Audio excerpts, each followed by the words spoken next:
finally guys, naluto na itong beef stick. So, papatay na natin. Pork stick na guys, kay pork man. So, ito na lang guys.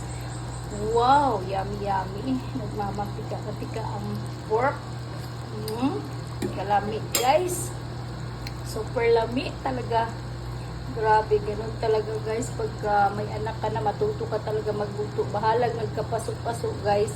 Ang pork, ako pa nag-ibabad sa ano guys, ibabad na ako na sa tuyo, ibabag lamas, tangan ako oyster sauce, tapos paminta. Sa kadlaw na ako nag-ibabad guys, kagahapon, karon ako giluto so yummy kay giprito sana na akong pork bago na ako gi-stick.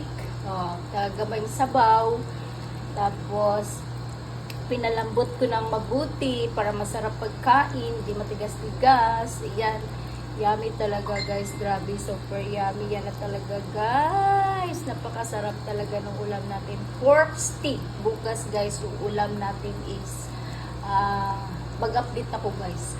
Update ako ngayon, ang ulam natin is pork stick. Kagahapon pakbit og adobong sitaw. So karon pork stick ugma, basin magkalderita ko guys. So nagulay na, miglaw uy, tanan, nagsabaw na. So, yun, grabe, ang hirap mag-isip ng ulam basta nanay ka guys, no? Mahirap talaga as in.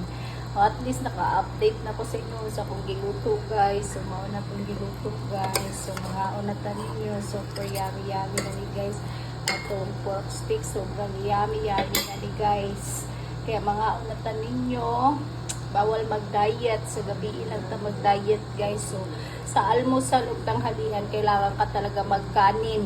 Kaya yun, dahil masarap yung ulam natin ngayon sa tanghalian, kakain tayo ng marami. Mas mabuti daw kumain ng marami guys sa tanghalian or almusal. Maraming kainin sa almusal para humaba ang buhay. O pag gusto nyo humaba, kumain kayo. Bahalag di mo mukhaon sa gabi, at least yun, nakakakain kayo ng almusal tsaka tanghalian. Okay guys, good luck, happy Wednesday. Pa-sure is Noy Biogtres.